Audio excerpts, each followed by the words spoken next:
Hello friends, இந்த video நேற்று morning எடுத்த வீடியோ. காலையிலே ஹஸ்பண்ட் சீக்கிரமாகவே ஓட்டு போட போகணும் அப்படின்னு சொன்னனால அவங்களுக்கு காலையிலே டீ மட்டும் வச்சு கொடுத்து அவங்கள அனுப்பி விட்டாச்சு. நான் முந்தின நாள் நைட்டே இட்லிக்கு மாவு அரைச்சி வச்சுருந்தேன். நைட்டே சாம்பார் வச்சுட்டேன். காலையில் இட்லி மட்டும் ஊற்றிக்கிட்டால் போதும் அப்படின்ட்டு. சாம்பாரை ஒரு அடுப்பில் சூடு பண்ணுறதுக்கு வச்சுருக்கேன். இன்னொரு அடுப்பில் இட்லி ஊற்றி வச்சுருக்கேன். எனக்கு எங்கள் அம்மா ஊரில் தான் ஓட்டு போட வேண்டி இருந்துச்சு. அதனால் ஹஸ்பண்ட் ஓட்டு போட்டுட்டு வந்த உடனேயுமே இட்லி அவங்களுக்கு கொடுத்துட்டு அப்படியே என்னை எங்கள் அம்மா ஊருக்கு கூட்டிகிட்டு போக சொல்லணும். அதுவும் இல்லாமல் சீக்கிரமே போட்டுட்டோம் அப்படின்னா இந்த வெயிலில் கீவில் நிற்க வேண்டாமா, சீக்கிரமாகவே போட்டுட்டு வந்துடலாம் அப்படின்ட்டு தான் இட்லி சாம்பார் ரெடி பண்ணிட்டேன். ஏன்னா வேலை டக்குன்னு முடிஞ்சிரும். அப்புறம் பிள்ளைங்கள்லாம் இந்த லீவில் லேட்டாக தான் எழும்புவாங்க.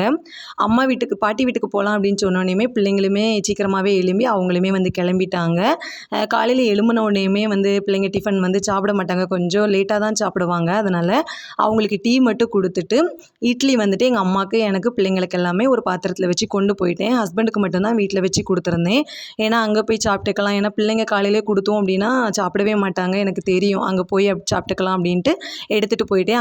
அங்கேயுமே அம்மா மட்டும்தான் தனியாக இருக்காங்க. அவங்களுக்கு மட்டும் டிஃபன் பண்ண வேண்டாம், நானே கொண்டு வரேன் அப்படின்ட்டு அம்மாட்ட சொல்லிட்டேன். அப்புறமா அங்கேயுமே கூட்டமே இல்லை, நான் போய் ஓட்டு போட்டுட்டு வந்துட்டேன். அம்மாவும் பிள்ளைங்களுமே சாப்பிட்டுட்டு அப்புறம் எனக்கு மட்டும் 3 இட்லி வச்சுருந்தாங்க.